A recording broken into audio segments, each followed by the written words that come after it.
आला हज़रत फ़ाज़िल बरेलवी इरशाद फरमाते हैं, उनकी महक ने दिल के गुंचे खिला दिए हैं। उनकी महक ने दिल के गुंचे खिला दिए हैं। जिस राह चल दिए हैं कूंचे बसा दिए हैं। मेरे करीम से गर कतरा किसी ने मांगा, मेरे करीम से गर कतरा किसी ने मांगा, दरिया बहा दिए हैं, दुर्बे बहा दिए हैं। और अल्लाह क्या जहन्नम अब भी न सर्द होगा। अल्लाह क्या जहन्नम अब भी न सर्द होगा हम गुनहगारों के लिए। अल्लाह क्या जहन्नम अब भी न सर्द होगा हम खताकारों के लिए। अल्लाह क्या जहन्नम अब भी न सर्द होगा हम सियाकारों के लिए। अल्लाह क्या जहन्नम अब भी न सर्द होगा हम वफादारों के लिए। अल्लाह क्या जहन्नम अब भी न सर्द होगा हम जानिसारों के लिए। अल्लाह क्या जहन्नम अब भी न सर्द होगा हम आशिकों के लिए। अल्लाह क्या जहन्नम अब भी न सर्द होगा हम सुन्नियों के लिए। अल्लाह क्या जहन्नम अब भी न सर्द होगा, रो रो के मुस्तफा ने दरिया बहा दिए हैं। रो रो के मुस्तफा ने दरिया बहा दिए हैं। और आला हज़रत फ़ाज़िल बरेलवी तो बरेली में गुनगुना रहे थे, मगर दाग देहलवी को दिल्ली से कहना पड़ा, मुल्के सुखन की शाही तुमको रजा मुसल्लम। मुल्के सुखन की शाही तुमको रजा मुसल्लम। जिस समत आ गए हो सिक्के बिठा दिए हैं। जिस समत आ गए हो सिक्के बिठा दिए हैं। मोहतरम हज़रात, कल हमने अफजलुल बशर बादल अंबिया खलीफा अव्वल सहाबी अव्वल मुसलमान सैयदना सिद्दीक़ अकबर रज़ियल्लाहु ताला अन्हु के हयात तय्यबा के बयान की सादतें हासिल की थी। आज हम आपके सामने हाजिर खिदमत हैं इस्लामी खलीफा सैयदना उमर इब्न खत्ताब और अमीरुल मोमिनीन उस्मान गनी रज़ियल्लाहु ताला अन्हुमा। इनकी पाकीज़ा जिंदगी ये खुलफाए राशिदीन में से हैं, अशरा मुबशरा में से हैं। इनके एक एक नक्श कदम को हर उम्मती को अपनाना चाहिए। ये वो जमात है सहाबा की जिसके बारे में अल्लाह फरमाता है रज़ियल्लाहु अन्हुम, अल्लाह इनसे राजी है। जोर से बोल दो सुभान अल्लाह, दिल लगा के बोलो सुभान अल्लाह। अल्लाह इनसे वरदू अन्हो, और ये अल्लाह से राजी है। अल्लाह इनसे राजी है और ये अल्लाह से राजी हैं। कहां हैं वो लोग जो 1450 साल गुजर गए? दुनिया में कैसे जिंदगी गुजारना है, आने वाला भविष्य भारत में अपना नहीं देख रहा। ये 1450 साल पहले के मसाइल लेके बैठा है। अकाबरीन बुजुर्गान तीन सल्फ सालेहीन गुजर गए और उन्होंने बता दिया कि जमात अहले सुन्नत वल जमात यही सच्चा मौक़िफ़ है कि सहाबा की भी ताजीम करो और अहले बैत से कूट कूट कर मोहब्बत करो। जो गुमराहियां फैलाई जा रही हैं समाज में,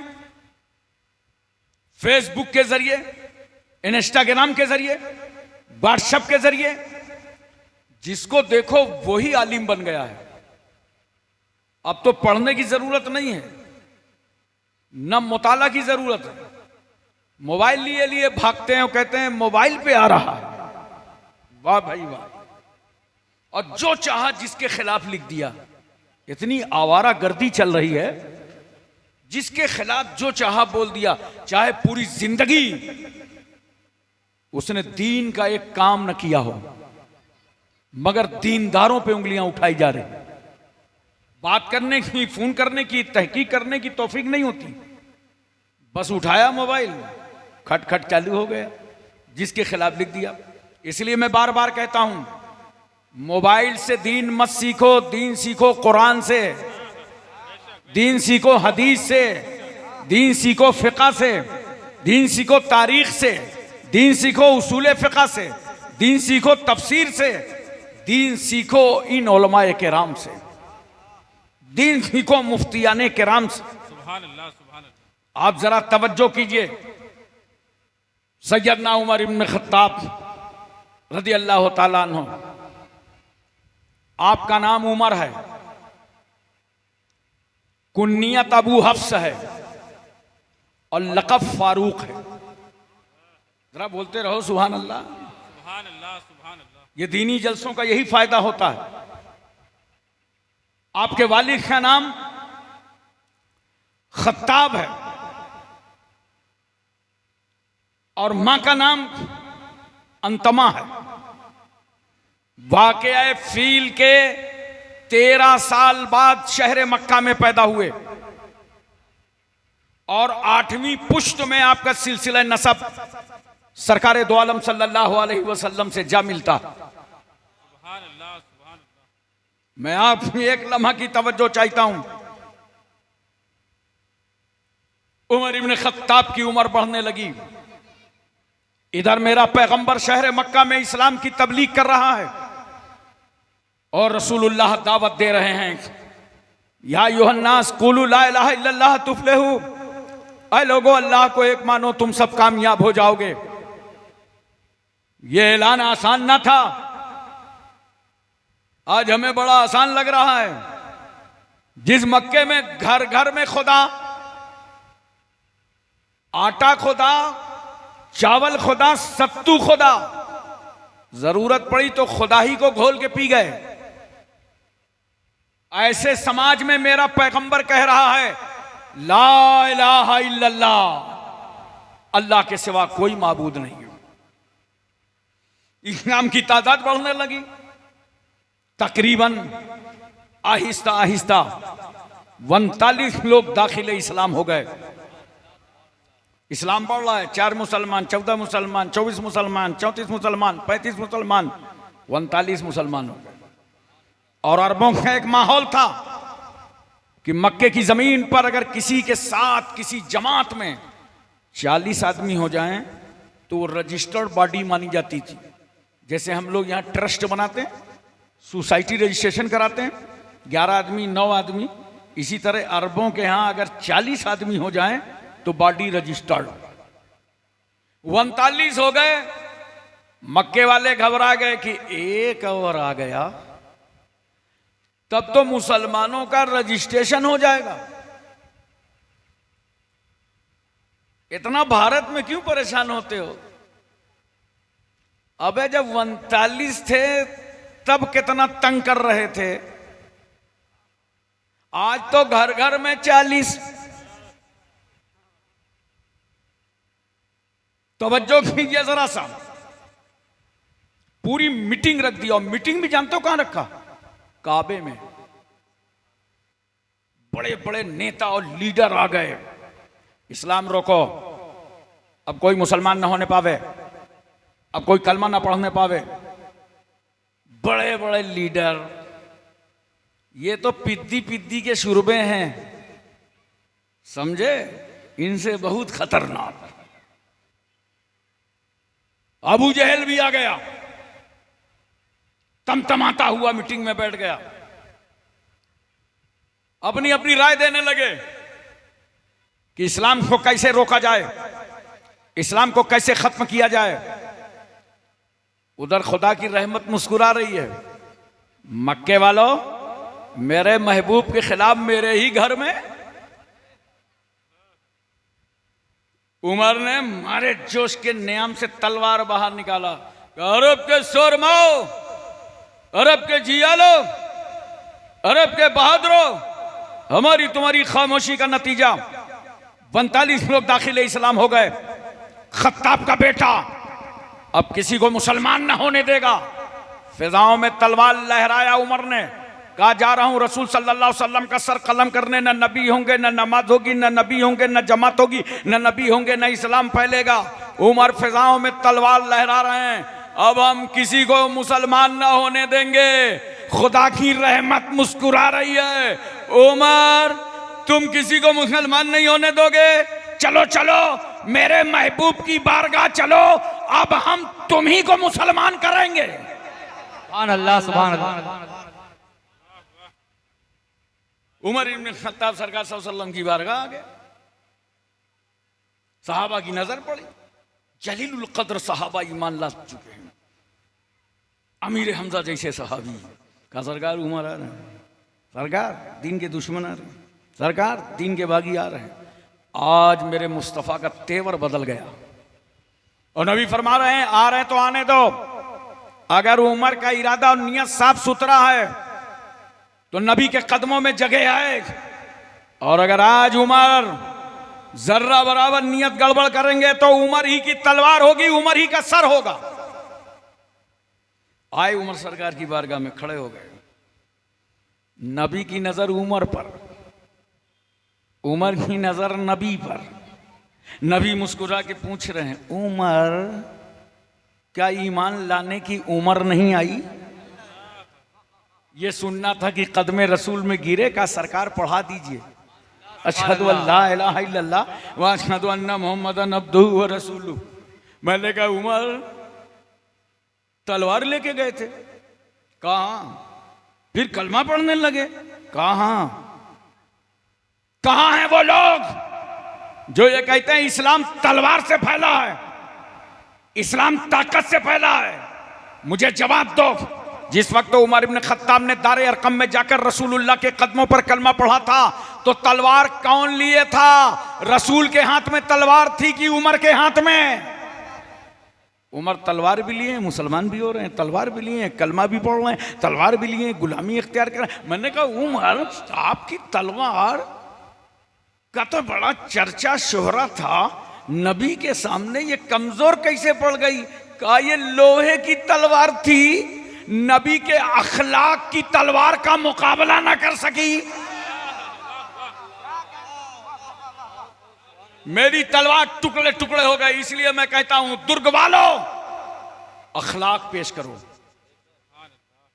जिस तरह तुम अपने खानदानी भाई के साथ अखलाक से मिलते हो, इसी तरह हर हिंदुस्तानी के साथ अखलाक से पेश आओ।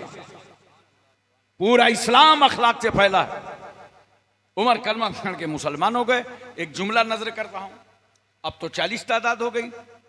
गोया मुसलमानों की बॉडी को रजिस्ट्रेशन दिलवाने का नाम फारूक आजम है। और बहुत अब हिमायत में कूद पड़े उमर।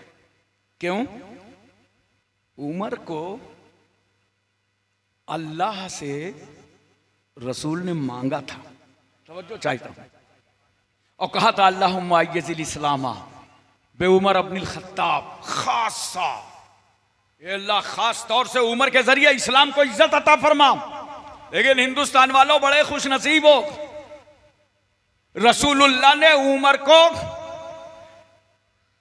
इस्लाम के लिए अल्लाह से मांगा, मगर करम देखो मुस्तफा जाने रहमत का कि हम हिंदुस्तानियों के लिए ख्वाजा गरीब नवाज को अता फरमा दिया।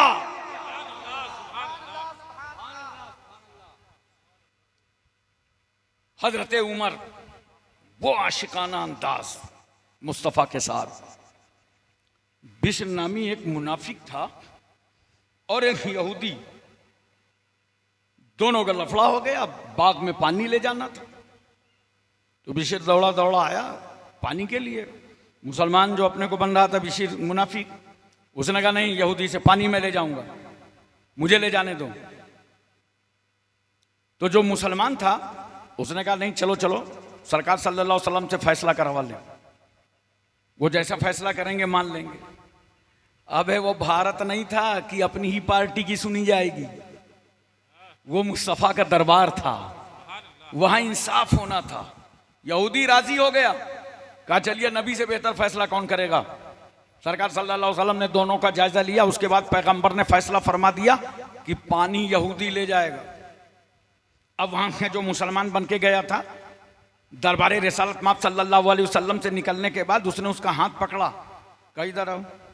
हमारे आका सल्लल्लाहु अलैहि वसल्लम रहीमुल फितरत हैं, बहुत नर्म दिल हैं, इसलिए तुम्हारे हक में फैसला कर दिया है। कहा तब? कहा चलो ये फैसला हजरत उमर से करा लेते हैं। सोचा अशिद्दाउ अलल कुफ्फार की तफसीर है उमर, चलो उनसे करा लेते हैं। यहूदी बहुत चालाक, पूरी दुनिया में 1 करोड़ से ज्यादा यहूदी नहीं है, 94 लाख इसराइल में हैं। आज तो अपने फूफा ट्रम्प को भी चरा रहे हैं। बड़ी चालाक खोपड़ी। यहूदी समझ गया, ठीक है नबी के पास गए थे, अब उमर के पास चल रहे हो। अकलमंद था, उसने समझ लिया इस सुप्रीम कोर्ट से डिग्री मेरे हक में हो गई है, अब ये मुझे हाई कोर्ट लिए चला जा रहा है। कहा ठीक है चलिए। वहां पहुंचे, बार बार हजरत उमर से कह रहे हैं मैं मुसलमान हूं, मैं कलमा पढ़ता हूं, मैं मुसलमान हूं। क्या हुआ? कहा सरकार के पास फैसला कराने के लिए गए थे, सरकार ने यहूदी के हक में फैसला कर दिया है, जबकि हक मेरा है। नबी ने फरमाया, नबी ने क्या यही फैसला किया है? हजरत उमर ने फरमाया, कहा हाँ यही फैसला किया। तो कहा आराम से बैठो। अंदर गए, एक तलवार निकाल करके लाए और लाने के बाद कहा नबी का फैसला क्या है? कहा नबी का फैसला यहूदी के हक में है। तो फिर उमर से फैसला कराने आए हो? उठाया तलवार, जो अपने को मुसलमान कहता था उसकी की गर्दन में मारा, 2 टुकड़े कर दिया और कहा सुन, जो नबी का फैसला नहीं मानता उसका फैसला उमर की तलवार करती। पूरे मदीने में शोर मच गया कि उमर ने मुसलमान का मर्डर कर दिया, कत्ल कर दिया। यह बात सरकार सल्लल्लाहु अलैहि वसल्लम तक पहुंची। अल्लाह के रसूल सल्लल्लाहु अलैहि वसल्लम ने फरमाया, उमर को बुला लिया, उमर तुमने एक मुसलमान को मारा है? कहा या रसूल अल्लाह, कलमा पढ़ने वाले को तो मारा है मगर मुसलमान को नहीं मारा। अबे कुछ भेजे में उतर रहा है, हर कलमा पढ़ने वाला मुसलमान नहीं होता, समझ गए? हर कलमा पढ़ने वाला मुसलमान नहीं होता। कहा सरकार कलमा पढ़ने वाले को मारा है, मोमिन को नहीं मारा, मुसलमान को नहीं मारा। अभी उमर ये कह रहे थे, इतने में सिदरा से जिब्रील चले आ रहे हैं और आकर के कह रहे हैं, कुरान की आयतों का मफहूम है कि जिब्रील कह रहे हैं या रसूल अल्लाह, उस वक्त तक कोई मोमिन हो ही नहीं सकता जब तक तमाम मामलात में आपको अपना फैसल न मान ले। सुभान अल्लाह, सुभान। नारे तकबीर, नारे रिसालत, जिक्र शोहदाए करबला, खलीफा हुजूर सरकार कला। सुभान अल्लाह, सुभान अल्लाह। लेकिन आलम तसव्वुर में मैंने अमीरुल मोमिनीन से अर्ज किया कि गर्दन मारने से पहले सरकार से पूछ लेते, चले जाते पैगंबर से पूछ लेते, या रसूल अल्लाह ऐसा ऐसा वाकया पेश आया है। तो उमर का इश्क कहेगा, ए रसूल के गुलामों, अगर उमर पूछ लेता तो ये उमर की अक्ल का फैसला होता। उमर अक्ल से फैसला नहीं कर रहा था, उमर अपने इश्क से फैसला कर रहा था। अक्ल ताखीर चाहती है, अक्ल तहकीक चाहती है और इश्क जल्दबाज होता है। अल्लाहु अकबर कबीरा। आप गौर फरमाएं, जब हजरत उमर रज़ी अल्लाह ताला अन्हु अमीरुल मोमिनीन मुंतखब हो गए, दूसरे नंबर के इस्लामी खलीफा करार पाए। मामूली जात और शख्सियत नहीं है ये। आज जो पुलिस चौकियां बनी हैं, ये जो गवर्नर का इंतखाब होता है, यह हजरत उमर के जमाने से शुरू हुआ है। गांधी ने तो अपने हरिजन अखबार में लिखा था, आए लोगों, अगर दुनिया में बेहतरीन हुकूमत करना चाहते हो तो अंदाजे फारूकी को अपनाओ। आप समझ रहे हैं? आज हमारे यहाँ मामूली सा मिनिस्टर सफर करता है तो 10-20 लाख 2-4 करोड़ खर्च हो जाते हैं, मगर उमर जब उम्मत की खबरगिरी के लिए निकलते थे सादा लिबास में निकलते थे, और अगर थक जाए उमर तो दरख्त के नीचे हाथ का तकिया, कभी ज़रा का तकिया लगा के सो जाते थे। मोहब्बत से बोलो सुभान अल्लाह। और नबी की सुन्नतों की अदा। एक बार दावत में हजरत उमर रज़ी अल्लाह ताला अन्हु खाना खा रहे थे तो इतनी उंगलियां सालन में डुबो दिया। एक सहाबी ने कहा, उमर हम समझ रहे हैं, आप अंदर, हम लोग तो उंगली डुबो के बोटी ढूंढते हैं। बोलो हजरत उमर क्या ढूंढ रहे थे? सहाबी कहते हैं हम समझ गए आप कद्दू के टुकड़े ढूंढ रहे हैं, क्योंकि कद्दू खाना सुन्नत मुस्तफ़ा है। हजरत उमर से कहा, उमर ये खाली सालन है, गोश्त है, कद्दू के टुकड़े नहीं है इसमें। हजरत फारूक आजम फरमाते हैं मुझे मालूम है कि सालन में कद्दू के टुकड़े नहीं हैं, मगर उमर ने अपनी इतनी उंगली इसलिए डाल दी है कि एक बार मैंने मुस्तफ़ा को देखा था, रसूल सल्लल्लाहु अलैहि वसल्लम उंगली डालकर कद्दू के टुकड़े तलाश कर रहे थे, तो उमर ने फैसला किया कद्दू मिले या ना मिले सुन्नत मुस्तफ़ा अदा हो जाए। हज़रत उमर रज़ी अल्लाह ताला अन्हु एक झाड़ के पास से निकले, साफा बांधे अमामा शरीफ, बोलो सुभान अल्लाह, दिल लगा के बोलो सुभान अल्लाह। निकल गए, फिर पीछे आए, फिर पीछे आए, और उसके बाद अपना साफा झाड़ में टच कर दिया, फिर निकल गए। साथियों ने पूछा आप तो पहले ही निकल गए थे, वापस आके ये अपना साफा इस झाड़ में क्यों टच किया है? कहा इसी रास्ते से एक बार मैं रसूलुल्लाह के साथ निकला था, तो मेरे आका सल्लल्लाहु अलैहि वसल्लम का साफा अमामा मुबारक इस झाड़ में टच हुआ था, मैं निकल गया। दिल ने कहा उमर नबी की सुन्नत छूट रही है, इसलिए मैं वापस पलट आया। मोहतरम सामीन किराम, जिस वक्त आप खलीफतुल मुस्लिमीन अमीरुल मोमिनीन हो गए तो गवर्नर बनाया अमर इब्ने आस को मिस्र का, और हजरत अमर इब्ने आस जब वहां गवर्नर थे तो उस वक्त मिस्र का एक माहौल था कि दरियाए नील साल में एक बार खुश्क हो जाता था। तो मिस्र वाले क्या करते थे, एक लड़की को दुल्हन बनाया जाता था, खूबसूरत बच्ची को दुल्हन बनाकर सजा करके मिस्र के लोग दरियाए नील की भेंट चढ़ाते थे। उसके बाद दरिया नील जारी हो जाता था। मैं तवज्जो चाहता हूं, आप हमारे इब्ने पास पहुंच गए, मिस्र फतेह हो गया, दरिया भी अपने वक्त पर सूख गया, तमाम मिस्र के बाशिंदे आए, औकात दरिया नील सूख चुका है, अमीरुल मोमिनीन ने आपको गवर्नर बनाया है और हम लोग यहां एक बेटी की भेंट चढ़ाते हैं, आप इजाजत दे दें तो एक समाज की खूबसूरत बच्ची को दुल्हन बनाकर मुरस्सा मुज़य्यन करके हम यहां भेंट चढ़ा दें। हजरत अमर इब्ने आस कहते हैं ठहरो, इस्लाम इन्हीं जाहिलाना रस्मों को मिटाने आया है। अब कोई बेटी दरिया की भेंट न चढ़ने पाएगी, इस्लाम आ गया। सुभान अल्लाह सुभान अल्लाह। नारे तकबीर, नारे रिसालत, जिक्रे शोहदाए करबला, जिक्रे खुलफाए राशिदीन। सुभान अल्लाह सुभान अल्लाह।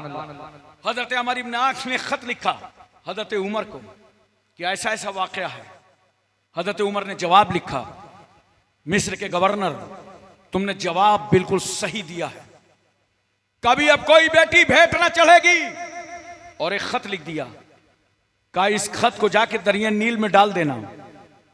उसमें लिखा था, यह खत अल्लाह के बंदे अमीरुल मोमिनीन उमर इब्न खत्ताब की तरफ से है, और लिखा था ए दरिया नील सुन, अगर तू अपनी मर्जी से जारी होता है, बेटी की कुर्बानी लेकर जारी होता है, बेटी को भेंट चढ़ाने के बाद जारी होता है तो उमर तुझसे कहता है कभी ना जारी होना, लेकिन अगर तू खुदा की मर्जी से जारी होता है तो बस जारी हो जा। जैसे ही वो खत दरिया नील में रखा गया, पूरे दरिया नील जारी हो गया, पानी ही पानी नजर आने लगा। ये हैं हजरत उमर। इसलिए मैं कहता हूं दोस्तों, अगर तुम लीडरी करते हो, जिसे हम और आप कहते हैं नेतागिरी करते हो, और लीडर बनना चाहते हो हिंदुस्तान में, तो हजरत उमर को पढ़ो, हजरत फारूक आजम को पढ़ो। तुम्हें सच्ची क़यादत का हक मिलेगा हजरत उमर को पढ़ने के बाद। हमारे मुल्क में आजकल जो नेतागिरी होती है ना, दो हाल से, या तो माल कमाने के लिए और या तो कमाए हुए को बचाने के लिए। लेकिन हजरत उमर रदियल्लाहु ताला अन्हु को देखो, रात को मदीने की गलियों में निकल पड़ते थे कि कोई रसूलुल्लाह का उम्मती भूखा न सो गया हो, कोई प्यासा न सो गया हो। एक गली से निकले तो वहां एक घर से आवाज आ रही है। वो औरत है एक, उसका शौहर जिहाद में चला गया है, अरबी में अशार पढ़ती है और अपने शौहर को याद करती है और कहती है मेरे पास सोने वाला कोई नहीं है, अल्लाह का खौफ ना होता तो मेरे चारपाई की चूल्हे भी आवाज देती, मगर खुदा का खौफ है मुझे, हाय मेरा शौहर नहीं है, वो जिहाद में चला गया है। रो रही थी शौहर को याद करके। हजरत उमर निकले, समझ गए इस घर में इस बेटी के साथ कोई प्रॉब्लम है। सुबह हुई, पूरी रिपोर्ट मंगवाया कि वाकया क्या है। पता चला इस घर में एक ऐसी औरत है कि उसका शौहर जिहाद में चला गया है। रात के सन्नाटे में वो अपने शौहर को याद कर रही थी। हजरत उमर रदियल्लाहु ताला अन्हु ने अपनी बेटी हफ्सा को बुलवाया। उलमा की खास तवज्जो चाहता हूं, बीवी का इंतकाल हो चुका था, नोट कर लो। अमीरुल मोमिनीन की बीवी नहीं थी उस वक्त, बेटी थी हफ्सा। और हफ्सा भी कौन? उम्मुल मोमिनीन, तमाम मुसलमानों की मां, अज़वाजे मुतहरात में से। बुला के अपनी बेटी से पूछा। अब यहां पे मैं तवज्जो चाहता हूं, इस तरह का मसला आज अगर हमारे समाज में पूछना हो ना, तो हम अपनी बेटी से नहीं पूछेंगे, हम दूसरे की बेटी से पूछेंगे। हमारे यहां उत्तर प्रदेश में तो मसल मशहूर है कि गरीब की बीवी महल्ले भर की भौजाई। मगर वाह रे उमर, क्या सबक दिया फारूक आजम ने। अपनी बेटी हफ्सा को बुलाया और कहा बेटी एक बात बताओ, बगैर शौहर के एक औरत कितने महीने रह सकती है? तवज्जो कीजिएगा। सर झुका लिया आपने। हजरत उमर फरमाते हैं बेटी बयान करो, हक बात बयान करने से अल्लाह हया नहीं फरमाता। तो आपने उंगली का इशारा किया, 3 उंगली पे हाथ रखा, रुक गई, तवक्कुफ किया, फिर चौथी पे रख दिया। इसका इशारा बता रहा था मेरे वालिदे गिरामी, बगैर शौहर के एक औरत ज्यादा से ज्यादा 3 महीने रह सकती है और उसकी हद है कि वो 4 महीने रह सकती है। हजरत उमर रदियल्लाहु ताला अन्हु ने जब औरतों को हक देना चाहा, औरतों के ताल्लुक में ये मालूमात अपनी बेटी से कर लिया, तो बाज़ाब्ता अपनी दौरे हुकूमत और खिलाफत में एक बिल पास कर दिया, कानून बना दिया। क्या है लोगों, जो लोग जिहाद में जाते हैं, अगर अल्लाह की राह में जंग करते करते उनको 4 महीने गुजर जाएं, तो वो जंग छोड़ दें, पहले अपने घर आकर अपने बच्चों की खैरियत मालूम करें। नारे तकबीर, नारे रिसालत, जिक्रे शुहदाए जिक्रे खुलफाए राशिदीन, नारे तकबीर, नारे रिसालत। यह है इस्लाम। तो जरा बहुत अच्छी तरह समझो मेरी बातें। वो शौहर जो बाहर रहते हैं, ड्यूटी करते हैं, नौकरी करते हैं, उनको चाहिए कि 4 महीने के अंदर अपने घर की खैरियत मालूम किया करें। और मस्जिद के ट्रस्टियों और मुतवल्ली से कहूंगा, जरा इमाम और मुअज्जिन को जल्दी जल्दी छुट्टी देते रहा करो, और नहीं तो इनकी फैमिली का इंतजाम करके रखो। ये एक इस्लामी कानून है। बोलो पूरी तवज्जो है ना? ज़हन हाजिर है? इसी तरह गश्त कर रहे थे हजरत उमर। अल्लाह अकबर कबीरा। एक बात बड़ी प्यारी याद आ गई। एक बार हजरत अबू बकर रज़ियल्लाहु ताला अन्हु को कोई सामान खरीदना था, तो पैसे कम हो रहे थे, तो उनकी बीवी ने कहा मेरे शौहर कुछ पैसे मेरे पास रखे हैं, ऐसा कीजिए पैसे मिला लीजिए और सामान ले लीजिए। औरतें हैं ना जो खर्चा देते हो ना, वो जोड़ जोड़ रखा करती हैं। बोलो ना यार कुछ हूं हाँ करो, और वक्त पे बेचारी काम भी आ जाती। तुम मार्केट चले जाओ, अपनी बीवी को 10,000 का सूट खरीद लाओ, समझ रहे हो? और मैं गारंटी से कहता हूं बीवी को 10,000 दे दो कि जाओ सूट खरीद लाओ, कभी जिंदगी में 10,000 का खरीद के नहीं लाएगी, उसमें भी बचा के लेके चली आएगी। घर में मेहमान हो, खाना घट जाए तो दोबारा बना देगी, और खाना अगर बीवी के लिए घट जाए तो कहेगी नहीं नहीं हमें भूख नहीं लग रही, पकाने में तबीयत भर गई है, अब थोड़ा सा हम बिस्किट खा लेते हैं। बड़ी साबरा होती है। ये सिस्टम मियां बीवी का अच्छे से चलाओ, अच्छाइयों से चलाओ, सिर्फ एक दूसरे को निशाने तनकीद मत बनाया करो। हजरत उमर रज़ियल्लाहु ताला, हाँ तो मैं अर्ज कर रहा था, तो हजरत अबू बकर ने पूछा ये पैसा तो दे रही हो, ये पैसा आया कहां से?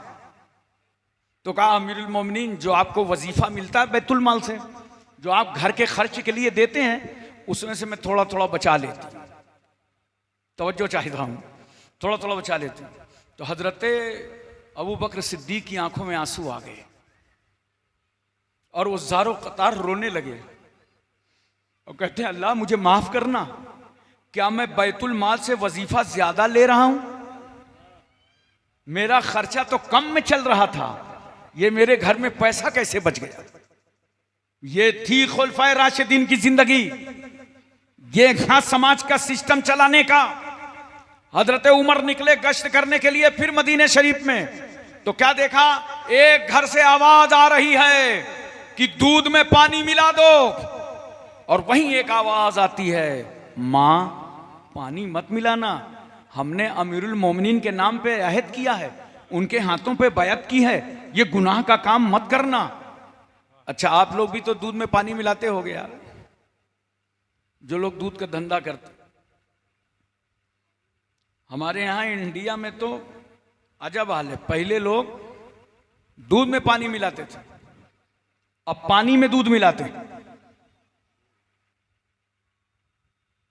हजरत उमर ने देखा, उस घर का जायजा लिया, रिपोर्ट मांगी, तो पता चला इस घर में एक बेवा औरत है और घर के अखराजात के लिए कोई रास्ता नहीं, दूध पैदा होता है थोड़ा सा घर में जानवर का, और उसकी जवान बेटी है। तो मां कह रही है बेटी थोड़ा पानी मिला दो ताकि घर का खर्चा चल जाए, और बेटी क्या कह रही है? मां पेट में पत्थर बांध लो मगर हराम काम मत करो, जिसे रोका है इस्लाम ने वो मत करो। जब हजरत उमर ने ये सुना, अल्लाह अकबर, अमीरुल मोमिनीन उमर इब्न खत्ताब रज़ियल्लाहु ताला अन्हु ने अपने बच्चों को बुलवाया और कहा मेरे शहजादों इधर आओ, आज उमर ने फैसला कर लिया है कि अगर मदीने शरीफ की एक बेटी इस्लाम पर अमल करना जानती है तो उमर उसे अपनी बहू बनाना जानते हैं। बताओ तुम में कौन निकाह करेगा? मैं उसे बहू बनाना चाहता हूं। हजरत आसिम खड़े हो गए, जनाब आसिम का उस बेटी के साथ निकाह हुआ। देखा ईमानदारी का नतीजा, अमीरुल मोमिनीन की बहू बन गई। इसलिए दोस्तों और बुजुर्गों, ईमानदारी और दयानतदारी पे कायम रहो। दुनिया के तमाम ये गुनाह छोड़ दो। थोड़ी सी जिंदगी है, इस उम्मत की उम्रें कम हैं, 60 साल 70 साल में काम लग जाता है। अब इंतजार मत करो कि बाद में तौबा कर लेंगे, नहीं, अगर तुमने कभी शराब पी है तो आज इमाम अली मकाम के जलसे में तौबा कर लो। शराब जब पीता है इंसान, घर में झगड़े होते हैं, तलाकें होती हैं, रोड में एक्सीडेंट होता है। इसलिए दोस्तों खुदा का खौफ खाओ। और ये ऐसे नहीं छूटता। बड़ा से बड़ा भ्रष्टाचार कैसे छूटेगा मालूम है? ये चोरी है, ये रेप है, ये शराब है। बड़े बड़े कानून बन गए, लेकिन शराबियों की शराब न छूटी।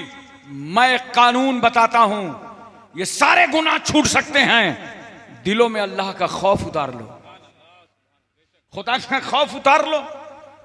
खौफ तुम्हारे है मगर समाज का है, पब्लिक का है, अल्लाह का नहीं है। देखो ड्राइवर को देखा है, ट्रक चला रहा है, जिसके लिए चाहिए सड़क, ड्राइवर चल रहा है बेधड़क। और चलते चलते जहां ड्राइवर ने देखा कि सामने है ठेका, फौरन गाड़ी रोका। कंडक्टर था लेटा, उसकी पीठ ठोका, बोला उठ बेटा, आ गया ठेका। अब वो लाल अंगूठा लेके नीचे निकलता है, देखा इधर होटल उधर होटल, बीच में है बोतल। नापाक कतरों को खरीदा, गिलास में उंडेला, ड्राइवर के पास आया, बोला गुरु हो जाओ शुरू। ड्राइवर ने कहा अबे भाग का क्या हुआ? गाड़ी तुमने रोका, शराब तुमने मंगवाई, पैसे तुमने दिए। कहा हाँ, जब गाड़ी रोका था ना तो ये मोटर मालिक सो रहा था, ये अभी अभी जाग उठा है, इसके सामने मत पीना वरना दोनों का हिसाब हो जाएगा। ये 15 लाख की गाड़ी हमारे हाथ में, शराबी के हाथ में थोड़ी देगा, इसके सामने मत पीना।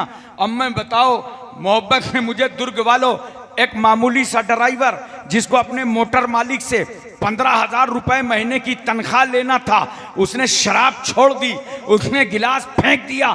क्यों? इसलिए कि मोटर का मालिक देख रहा है। अब तुम भी तय कर लो कि जब तुम बाप से हटकर, मां से बचकर, बीवी से निगाह दूर करके बंद कमरे में काली कोठरी में जाते हो, शराब की बोतल लेकर के, लाइट गोल, खिड़कियां बंद और नापाक कतरे उंडेल करके जब तुम पीना चाहते हो, तो याद रखना उस बंद कमरे में मां बाप नहीं देख रहे मगर तेरा परवरदिगार देख रहा है। कर लो तौबा। अच्छा एक बात और सुनो, या आपने अभी समझा भी नहीं है, शराब का आदी बनाया जा रहा है मुसलमानों तुमको।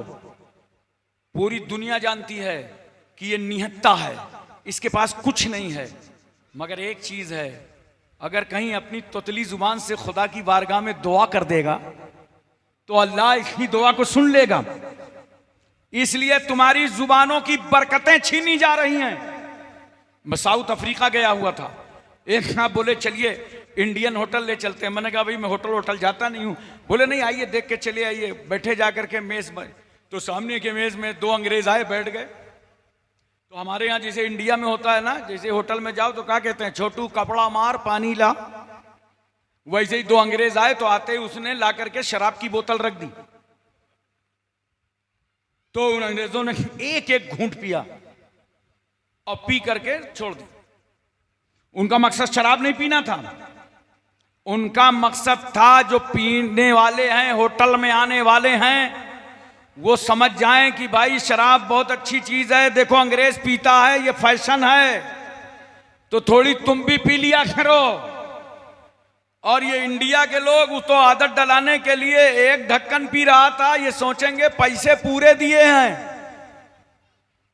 पूरी बोतल पी जाओगे तो ये तुम्हारे जुबान की बरकतें छीनी जा रही हैं। इसलिए मुसलमानों, नौजवानों, तौबा करो अल्लाह की बारगाह में कि हम अपनी जुबान को शराब के कीचड़ से पाक रखेंगे।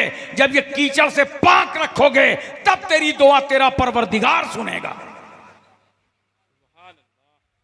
और एक शराबी तो हजरत उमर के जमाने में शराब पीता था, जानते हो, छुप छुप करके, चुपके चुपके शराब पीता था। एक दिन एक गली से आ रहा था, उधर से वो आ रहा था, इधर से हजरत उमर जा रहे थे, और जैसे ही हजरत उमर ने शराबी को देखा, उस निगाह पड़ी तो फारूक आजम ने रोक लिया। तो हजरत उमर को रोका, शराबी ने तो पहले ही देख लिया था। तो उसने क्या किया था, शराब को जल्दी से बाजू में छुपाया, निगाह झुकाया, सोचा तड़ी पाड़ हो जाओ। मगर उमर ने कहा ठहर।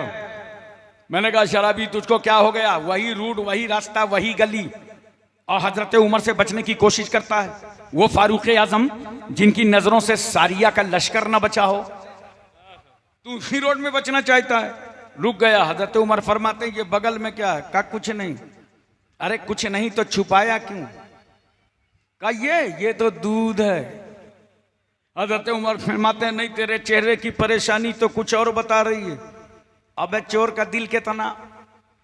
ट्रेन में टिकट लेके बैठो, कभी टीटी ना पूछेगा, और बगैर टिकट बैठ जाओ टीटी तुम्ही से पूछेगा। उसमें टीटी का कसूर नहीं है, तुम्हारा है, टिकट लिया नहीं है, दबे कुचले बैठे हो। अंदर जो जुर्म है उसका इजहार चेहरे पे हो रहा है। कोई भी काला कपड़ा पहन के आता है तो गौर से देखते हो, वहीं से टीटी समझ जाता है मेहमान तो वहां बैठा है। तो जो जराइम होते हैं उनका इजहार चेहरे पे होता है, और जो अंदर की खुशियां होती हैं वो मसरत भी चेहरे पे नजर आती है। लिए था शराब, हजरत उमर से कह रहा था दूध है। फारूक आजम फरमाते हैं तेरे चेहरे की परेशानी तो कुछ और बता रही है, तेरे चेहरे की बेचैनी तो कुछ और कह रही है। दूध है, ढक्कन खोल। अब ढक्कन में हाथ तो रखे है, एक तो चोरी, दूसरे सीना जोरी। वो उमर जो अपने दौर में कभी शराब पीने न देते हो, आज रंगे हाथ पकड़ेंगे तो छोड़ेंगे कैसे? हजरत उमर ने तो ढक्कन खोल, हाथ रखे। मगर शराबी ने भी समझ लिया, सारे रास्ते बंद हो गए, एक रास्ता बंद नहीं है, वो अल्लाह कभी नहीं बंद करता, वो है तौबा का दरवाजा। अच्छा, हम लोग आपस में नाराज हो जाएं तो हुक्का पानी बंद कर दें, बोलो। और अगर इरादा कर लें कि नहीं एक मौलवी की तौबा नहीं कबूल करना, तो हजारों बेचारा वो जवाब देता रहे, घुमा घुमा करके सारे दरवाजे तौबा के बंद कर लेंगे। बात नहीं करेंगे मसाइल की, सामने से एक दूसरे को समझेंगे नहीं। मगर तुम चाहे जितना जुल्म कर लो दुनिया में, अल्लाह तुम्हारे लिए तौबा का दरवाजा बंद नहीं करता, तौबा का दरवाजा बंद नहीं करता। और सुनो, खुदा कभी भी तुम्हारा रिस्क नहीं बंद करता। जब अल्लाह नाराज होता है ना तो रोजी नहीं छीनता, तुम्हारा रिस्क नहीं छीनेगा, सजदों की तौफीक छीन लेता है, इबादत की तौफीक छीन लेता। तो शराबी ने समझा कि तौबा का एक रास्ता है। उसने अब सर उमर के सामने, जिस्म उमर के सामने, शराब की बोतल उमर के सामने, और दिल झुका दिया खुदा की बारगाह में, और रो पड़ा अल्लाह की बारगाह में। तौबा करने लगा, ए मेरे मौला, ए मेरे परवरदिगार, जब जो मैंने गुनाह किया है तुझे मालूम है। ए अल्लाह, जितनी शराबें पी हैं तुझे मालूम है, जो बंद कमरे में गुनाह करता रहा वो तुझे मालूम है, जो खुले आम में गुनाह करता रहा तू सब जानता है। रब्बुल अरबाब का ज़िउल हाजात मौला किब्रिया अलीम बेज़ाती सुदूर, तू तो दिल की धड़कनों को जानता है। अल्लाह तुझे सब मालूम है, मैंने कितना पाप किया है, मैंने कितना बंद कमरे में गुनाह किया, मैंने कितना चौराहों में गुनाह किया, मैंने शराब कितनी पिया है, खुदा तू सब जानता है। मगर मेरे माबूद बरहक, तू मेरा मौला है, मैं तेरा बंदा हूँ। आज मैं तेरी बारगाह में तौबा करता हूँ, अल्लाह मेरी तौबा को कबूल फरमा ले। बड़ा मजा आता है जब इंसान गुनाह हो जाए, तौबा की तौफीक अल्लाह दे दे। अगर ना जानते हो तो उन हाजियों से पूछो जो मैदान अरफात में जाकर के रोते हैं, गिरिया बेजारी करते हैं, उन आंसुओं में बड़ी लज्जत महसूस होती है। रो रहा है, आंसू बह रहे, अल्लाह तौबा, अल्लाह माफ कर दे, अल्लाह मेरी खता को माफ कर दे, अब ये शराब के कतरे जुबान पर न रखूंगा, अब ये नापाक चीज जुबान पर न रखूंगा, अल्लाह माफ फरमा दे। तौबा पर तौबा कर रहा है। हजरत उमर कहते हैं देर मत कर, ढक्कन खोल। हिम्मत करके खोला तो हजरत उमर देख रहे हैं कि बोतल में शराब नहीं है, इसमें तो ताजा दूध नजर आ रहा है, सुभान अल्लाह सुभान अल्लाह। मगर हम सुभान जैसे अल्लाह, लोग सुभान हों तो मुतमईन हो जाएं। बोलो, झूठी करामत देख के हम लोग मुतमईन हो जाते। हजरत उमर जो नबी की सोहबत में रहे हों, पैगंबर फरमाते हैं सच बता वाकया क्या है। क्या हुजूर दूध था, दूध है। अबे पहले तो दबा नहीं था जब सफेद झूठ बोल रहा था, अब तो डिग्री ही उसके हक में हो गई थी। हजरत उमर फरमाते हैं सच बोल। कहा जो माल है सामने है। हजरत उमर ने दबाव डाला, सच्चाई से पर्दा उठा। शराबी ने भी सोचा लाओ बता दूं, अब तो दूध है बिगड़ेगा क्या। उमर ने दबाव, शराबी के हल्क तक जुमले आ गए कि मैं बता दूं कि शराब लेकर के चला था, अल्लाह की रहमत ने इसे दूध बनाया है। बताना चाहता था। इतने में अल्लाह ने फारूक आजम को इल्हाम फरमा दिया, ए उमर बंदे मारा रुसवा मकोन। उमर हमारे बंदे को जलील मत करो, हमारे बंदे को रुसवा मत करो। जहां हम जब्बार और कहार हैं वहीं हम सत्तारुल उयूब हैं। ऐबों को हम ही छुपा लेते हैं, गफ्फारुल ज़ुनूब हैं, गुनाहों को हम ही बख्श देते हैं। अगरचे ये शराब के कतरे लेके चला था, मगर रब की बारगाह में इसने ऐसे रो रो के तौबा की कि मैंने अपनी रहमत से इस शराब को दूध से बदल डाला। नारे तकबीर, नारे रिसालत, जिक्रे शोहदाए करबला, जिक्रे खुलफाए राशिदीन, परचमे इस्लाम। सुभान अल्लाह सुभान अल्लाह। अब बताओ दुर्ग वालों, मैं तुमसे पूछता हूं, इज्जत चाहते हो? कौन ऐसा है जो इज्जत ना चाहे? और मेरा एक जुमला है, बराबर मैं अपनी कॉन्फ्रेंसों में कहता हूं, जैसे दुनिया में इज्जत के लिए बेचैन होना कि 10 आदमी सलाम कर लें, हमारी इज्जत कर लें, समाज खानदान में इज्जत हो। मेरा एक जुमला याद करना, बस इसी इज्जत की तलब करो कि जब मरने के बाद लोग तुम्हारा चेहरा देखें तो कहने पे मजबूर हो जाएं कि ईमानदार का चेहरा है। मरने के बाद तेरे चेहरे से तेरी इज्जत नजर आ रही। इसलिए हमेशा अपने गुनाहों से तौबा करो। इज्जत चाहते हो तो नमाज पढ़ो, सजदे करो, इबादत करो, मस्जिदों को अपने सज्जों से भर दो। इसलिए कि जो खुदा अगर बंदे पर मेहरबान हो जाए तो वो परवरदिगार शराबी को जलील नहीं करता, तो मौला किसी नमाजी को कैसे जलील करेगा। सुभान अल्लाह सुभान अल्लाह सुभान अल्लाह सुभान अल्लाह। इसलिए दोस्तों, हजरत उमर इब्न खत्ताब रज़ी अल्लाह तआला अन्हु की जिंदगी को अपनाओ। आपकी कुल उम्र मुबारक 63 साल है। उमूर खिलाफत 10 साल 6 महीने अंजाम दिया। और जिस वक्त आप मस्जिद नबवी शरीफ में सफ़ें सीधी करा रहे थे तो अबू लूलू नामी शख्स ने आप पर हमला कर दिया। और यह हमला 26 जिलहिज्जा को हुआ था और पहली मुहर्रमुल हराम को हजरत उमर इब्न खत्ताब की शहादत हुई। लेकिन यहां पे मैं बात आपसे पूछना चाहता हूं, ये जो अलालक है अय्याम गुजरे, हजरत उमर ने अपने बेटे अब्दुल्ला को बुलाया, जरा गौर से सुनना, और कहा मेरे बेटे दुनिया से जाने का वक्त आ चुका है, अब सिर्फ इतना बता दो मेरे ऊपर किसका कितना हिसाब है। अरे बोलो भाई, किसका लेन देन है? कोई कर्ज तो नहीं बाकी है? हम लोग पावे तो दूसरे का माल लेके कब्रिस्तान चले जाएं। और हजरत उमर कह रहे हैं कि कोई कर्ज तो नहीं बाकी। हजरत अब्दुल्ला ने हिसाब लगाया, कहा वालिद गिरामी 86,000 दिरहम कर्ज है।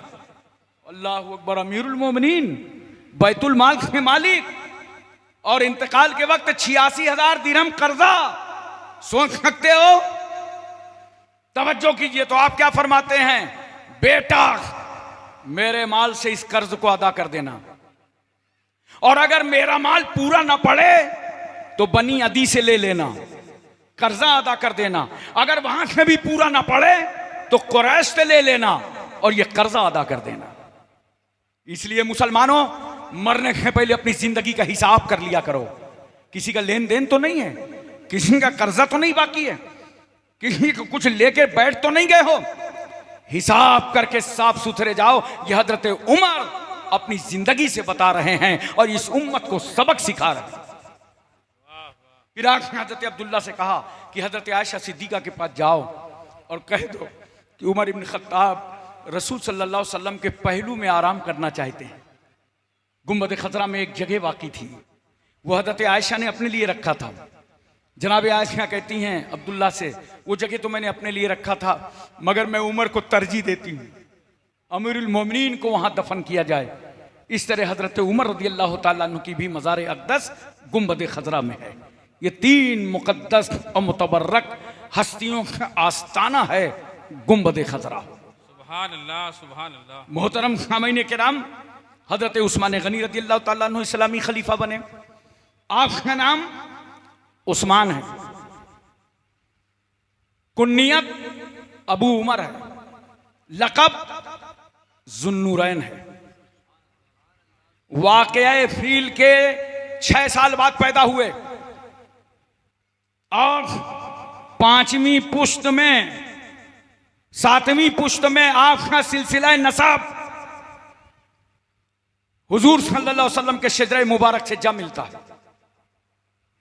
मैं आखिरी तवज्जो चाहता हूं एक लम्हे के लिए। हज़रत उस्मान गनी रदियल्लाहु ताला अन्हु ये 3रे खलीफा हैं। ये तो अहले बैत के जिक्र की बरकत है कि आप सहाबा का भी जिक्र सुन रहे हैं, खुलफाए राशिदीन के तज़किरे सुन रहे हैं, और ये खिलाफत राशिदा कहां आके मुकम्मल होती है ये भी अल्लाह सुनने का मौका आपको अता फरमाएगा। हजरत उस्मान गनी की ज़ौजियत में रसूल सल्लल्लाहु अलैहि वसल्लम की 2 बेटियां, हजरत रुकैया और हजरत उम्मे कुलसुम, यके बाद दिगरे। याद रखना, इस्लाम के अंदर 2 बहनों को एक साथ जमा करके निकाह में रखना हराम है, लेकिन एक बहन का अगर इंतकाल हो जाए तो दोबारा दूसरी बहन से निकाह हो सकता है, यके बाद दीगरे। इसलिए तो आला हजरत फाजिल बरेलवी ने फरमाया था, नूर की सरकार से पाया दुशाला नूर का, नूर की सरकार से पाया दुशाला नूर का, हो मुबारक तुमको ज़ुन्नूरैन जोड़ा नूर का। सुभान अल्लाह, सुभान अल्लाह। हज़रत उस्मान गनी रदियल्लाहु ताला अन्हु, देखो सरकार सल्लल्लाहु अलैहि वसल्लम, अबू मूसा अशरी बयान करते हैं कि हम सरकार सल्लल्लाहु अलैहि वसल्लम के साथ मदीना शरीफ में एक बाग में थे। बोलो नींद तो नहीं आ रही? अरे जोर से बोलो। तो एक बाग में थे, इतने में बाग के दरवाजे पर एक साहब आए और दरवाजा खटखटाया। तो अल्लाह के रसूल सल्लल्लाहु अलैहि वसल्लम फरमाया, जाओ इनके लिए दरवाजा खोल दो और इनको जन्नत की बशारत दे दो। वो फरमाते हैं मैंने दरवाजा खोला तो उन्हें जन्नत की बशारत दी। ये हजरत सैयदना सिद्दीक़ अकबर थे। अबे कहाँ हैं वो लोग जो कहते हैं रसूल को दरवाजे की खबर नहीं है? मेरा नबी तो दरवाजे पे आने वाले को जन्नत की खबर दे रहा है। सुभान अल्लाह, सुभान। इन्हें जन्नत की बशारत दे दो। वो हजरत अबू बकर थे। थोड़ी देर के बाद एक साहब फिर आए, दरवाजे पे दस्तखत दिया। सरकार फरमाते हैं अबू मूसा जाओ इनके लिए भी दरवाजा खोलो और इनको भी जन्नत की बशारत दे दो। वो फरमाते जब मैंने दरवाजा खोला तो ये हजरत उमर इब्न खत्ताब थे। उसके बाद थोड़ी देर के बाद एक साहब फिर आए। सरकार ने फरमाया जाओ इनके लिए भी दरवाजा खोलो और इनको भी जन्नत की बशारत दे दो। कहा जब मैंने दरवाजा खोला जन्नत की बशारत दी तो साथ में नबी ने फरमाया था ये बता देना कि मुसीबतें बहुत आएंगी, मुश्किलात का सामना बहुत होगा। तो जब मैंने दरवाजा खोल के जन्नत की बशारत दी और ये बात बताई तो ये हजरत उस्मान गनी थे।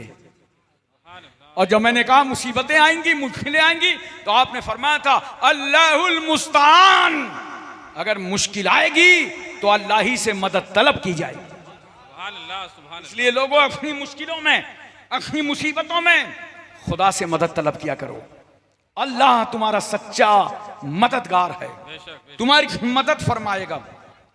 और क्या आपका दौर था। एक बार एक शख्स आए सरकार सल्लल्लाहु अलैहि वसल्लम की बारगाह में, अर्ज किया या रसूल अल्लाह, मुझे अपनी बेटी की शादी करना है और कोई इंतजाम नहीं है। तो पैगंबर सल्लल्लाहु अलैहि वसल्लम फरमाया कि जाओ उस्मान गनी के पास चले जाओ। वो आए तो क्या देखा कि हजरत उस्मान गनी रदी अल्लाह ताला अन्हु गुलाम को बैठा के डांट रहे हैं। क्यों? रात में तुमने दाल में नमक बढ़ा दिया था, खजाने का नुकसान हो गया है, आइंदा ऐसा न करना। वो बेचारा आया था शादी के लिए, जब उसने देखा कि यहाँ तो नमक के ढेलों का हिसाब चल रहा है, वापस चला गया सरकार की बारगाह में। सरकार ने फरमाया गए थे? या रसूल अल्लाह गया था, वहां तो नमक के ढेलों का हिसाब हो रहा था, तो मैंने कहा मेरा क्या इंतजाम होगा। नबी ने फरमाया वहीं जाओ। अब की आए तो एक गुलाम को बैठा के आप तंबी कर रहे हैं। क्यों? रात में चिराग की लौ तेज कर दिया था, खजाने का तेल ज्यादा जल गया है, आइंदा ख्याल रखना।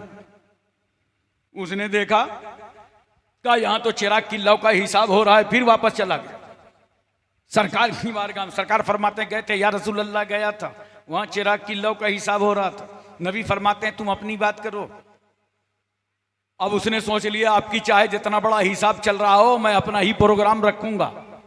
डायरेक्ट पहुंचा हजरत उस्मान गनी के पास, फरमाया कैसे आए हो? कहा कुछ नहीं, मुझे अपनी बेटी की शादी करना है। सरकार के पास गया था, सरकार ने फरमाया उस्मान के पास चले जाओ। हजरत उस्मान गनी ने उसका हाथ पकड़ा और खजाने की तरफ गए, कहा ले लो जितना लेना हो।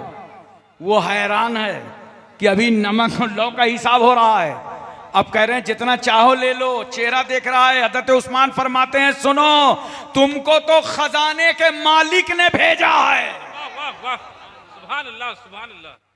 मोहतरम सामीन किराम, याद रखिएगा और यहां से सबक हासिल कीजिए, फजूल खर्ची मत कीजिए। बहुत सारे लोग समझते हैं मस्जिद में नमाज पढ़ने जाएंगे, एक पंखे में नमाज पढ़ सकते हैं 2-3 आदमी, हर नमाजी अलग अलग पंखा, और पंखा तो चालू कर लिया कोई बात नहीं, निकला तो बंद करके भी नहीं आता, सब लाइट पर लाइट, फजूल पानी बहा रहे हो, फजूल लाइट जला रहे हो। याद रखो ये किफायत शारी है, इसे मस्जिद में भी करो, मदरसे में भी करो, अपने घरों में भी करो। अपने घरों में भी फजूल काम मत करो, एक कतरा फजूल पानी बहने न पावे, लाइट फजूल चलने न पावे, सबका बचाव करो। ये इस्लाम सिखाता है, क्योंकि कुरान कहता है इन्नल मुबज्जिरीना कानू इख्वान शयातीन, बेशक फजूल खर्ची करने वाले शैतान के भाई। इसलिए दोस्तों अपना माशरा अच्छा बनाओ। तो मैं अर्ज ये कर रहा था और बता ये रहा था कि हजरत उस्मान गनी रदी अल्लाह ताला अन्हु के 12 साल दौरे हुकूमत में 6 साल बहुत जबरदस्त चले। हजरत उमर रदी अल्लाह ताला अन्हु से भी बेहतर थे, लेकिन 6 साल के बाद कुछ इख्तिलाफात पैदा हो गए, और ऐसे इख्तिलाफात पैदा हुए कि उसकी लंबी तफसील है। आखिरकार हजरत उस्मान गनी रदी अल्लाह ताला अन्हु के घर का घेराव हो गया, मुहासरा कर लिया गया, पानी तंग कर दिया गया, पानी बंद कर दिया गया। आप मकान के अंदर थे, छत पर चढ़ के ऐलान करते हैं लोगों तुम में अली हैं, मेरी खबर पहुंचा दो अली तक कि उस्मान गनी को पानी की जरूरत है। मुजाहिमत के बाद पानी हजरत उस्मान गनी के घर तक पहुंचा, और जब बलवाइयों को देखा अजिल्ला सहाबा ने, तो अपनी अपनी औलादों को ड्यूटी में लगा दिया कि कोई बलवाई हजरत उस्मान गनी पे हमला न करने पावे। और हजरत इमाम हसन इमाम हुसैन को हजरत उस्मान गनी के दरवाजे पे खड़ा किया, ताकि ये हाशमी जवान खड़े रहेंगे तो कोई हमलावर अंदर न जाएगा। लेकिन हालात ऐसे बिगड़े, और उस वक्त जब ये घर घेरे थे हजरत उस्मान गनी का, तो कान खोल करके सुन लो, 700 तो उनके गुलाम ही थे, न जाने उनके कितने मानने वाले कह रहे थे ए साहबी रसूल इजाजत दे दीजिए, इन बलवाइयों की हम धज्जियां बिगाड़ देंगे। मगर हजरत उस्मान ने मुकाबले की इजाजत नहीं दी। तवज्जो चाहता हूं मैं, जरा गौर कीजिएगा। अपने गुलामों को छूट दे देते तो खूंरेजी हो जाती, मदीने की गलियों में खून ही खून नजर आता, फितना और फसाद फैल जाता। घर जिसका घेरा हो वो अपने लोगों को कंट्रोल कर रहा है। तो दो आदमी पड़ोस की छत से पहुंच गए, एक का नाम हिमार है, एक का नाम असवद है, और ये दोनों पहुंचकर हजरत उस्मान गनी रदी अल्लाह ताला अन्हु पे हमला करते हैं। उनकी बीवी नायला वहां मौजूद थी, रोकने की कोशिश करते हैं, उनकी उंगली कट जाती है। और उस वक्त हजरत उस्मान गनी रदी अल्लाह ताला अन्हु जब ये हमला कर रहे थे तो अपने घर में कुरान पढ़ रहे थे। सुभान अल्लाह, सुभान अरे बोल दो यार सुभान अल्लाह। कुरान पढ़ रहे थे। मौरिख लिखता है कि खून के कुछ कतरे फसयकफी कहमुल्लाह वहुव समीउल अलीम पर जाके गिरे थे। अल्लाह का नेक बंदा मुजाहिद निडर खलीफा सोहेम सहाबी रसूल अपनी जान दे देते हैं मगर खूनरेजी नहीं होने देते। तवज्जो चाहता हूं मैं आप, क्यों? जरा गौर से सुनना। अल्लाह ने फरमाया था फरिश्तों से इन्नी जाइलुन फिल अर्द खलीफा, मैं जमीन पे अपना खलीफा बनाने जा रहा हूं। तो फरिश्तों ने कहा मौला अगर तू खलीफा बनाएगा, इंसान पैदा करेगा तो इंसान आपस में जंग करेगा, खूनरेजी करेगा, फितना और फसाद करेगा। ये फरिश्तों ने खुदा पे एतराज नहीं किया था बल्कि जिन्नातों पर कयास किया था। क्योंकि पहले जिन्नात दुनिया में पैदा किए गए तो ये फितना और फसाद कर रहे थे। तो अल्लाह ने फरिश्तों से कहा इनको मार मार के दुनिया खाली कराओ। तो जब जिन्नात मारे गए तो ये समंदरों में गए, जजीरों में गए, पहाड़ों में गए। फरिश्तों ने कहा परवरदिगार आलम जिन्नात खूनरेजी कर रहे थे, इंसान पैदा होगा ये भी जमीन पे फितना और फसाद करेगा, खूनरेजी करेगा। अल्लाह फरमाता है फरिश्तों इन्नी आलम माला तालमून, जो मैं जानता हूं वो तुम नहीं जानते। तवज्जो चाहता हूं मैं, यही वजह है, कान खोलकर मेरी बात सुन लो। जब इस रूए जमीन पर, अल्लाह की जमीन पर कोई झगड़ा करता है, फितना करता है, जंग करता है, लड़ाई करता है, मर्डर करता है, कत्ल करता है, खूनरेजी करता है तो अल्लाह बहुत सख्त नाराज होता है। लेकिन अगर कोई सुलह करवाता है, बोलो, कोई फितना खत्म करता है, कोई झगड़े रफा करता है, कोई अल्लाह की रजा के लिए कुर्बानी देता है, तो याद रखो अल्लाह का ये फरमान सामने आ जाता है फरिश्तों इसी को तुमने कहा था खूनरेजी करेगा और मैंने तुमसे कहा था इन्नी आलम माला तालमुन, जो मैं जानता हूं वो तुम नहीं जानते। अरे देखो फरिश्तों उस्मान गनी को ताकत के बावजूद ये सहाबी रसूल खून बहने नहीं दे रहा है, फितना होने नहीं दे रहा। नारे तकबीर, नारे रिसालत, जिक्रे शोहदाए करबला, जिक्रे खुलफाए राशिदीन, हुजूर गाजी इस्लाम। सुभान अल्लाह, सुभान अल्लाह। इसलिए दोस्तों बुजुर्गों, कुल्लु राइन मसूल, हर जिम्मेदार से अल्लाह सवाल करेगा।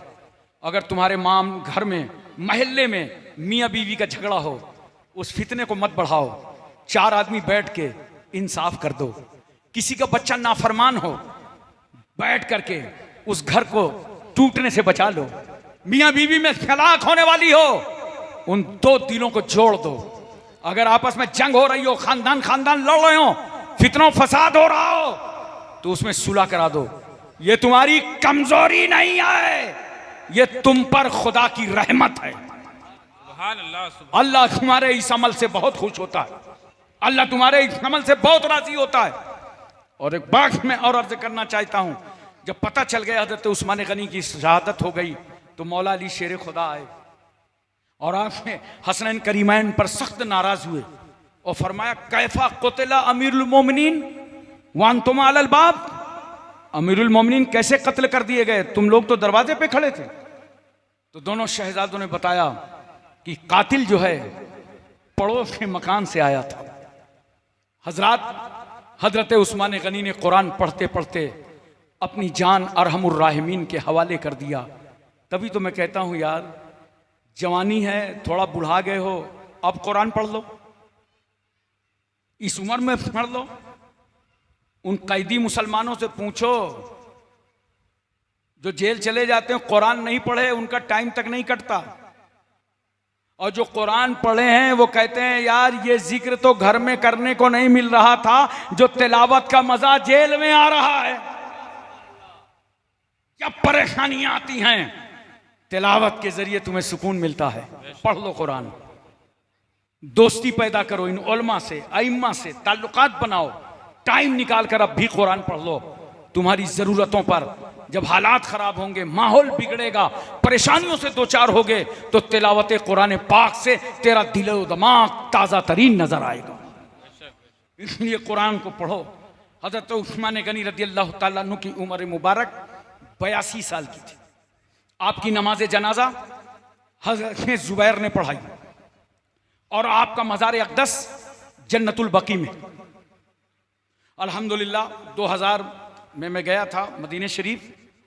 उसके बाद गया तो हजरत उस्मान गनी की मज़ार पे नहीं पहुंच सका, इन नजदियों ने सब बराबर कर दिया है। लेकिन उस वक्त बाज़ाब्ता छार दिवाली थी और उनकी मज़ार अक़दस पर अल्लाह ने मुझे हाज़िरी का शर्फ अता किया था और जा करके मैंने फातिहा पढ़ा था। उनके सदक़े में आलम इस्लाम के लिए दुआएं की थी। तो मोहतरम सामीन किराम, कहने का मकसद ये है, इस तरह ये खिलाफत राशिदा 35 हिजरी तक मुकम्मल हो गई। 35 हिजरी के बाद खलीफतुल मुस्लिमीन हजरत मौला अली शेर खुदा मुकर्रर हुए। कल से इंशाअल्लाह अहले बैत का प्रोग्राम बाज़ाब्ता शुरू हो जाएगा। मैं आपसे गुजारिश करता हूँ कि टाइम पर तशरीफ़ लाएं और जहाँ अहले बैत का जिक्र सुनें और बरकतें हासिल करें, वहीं इनके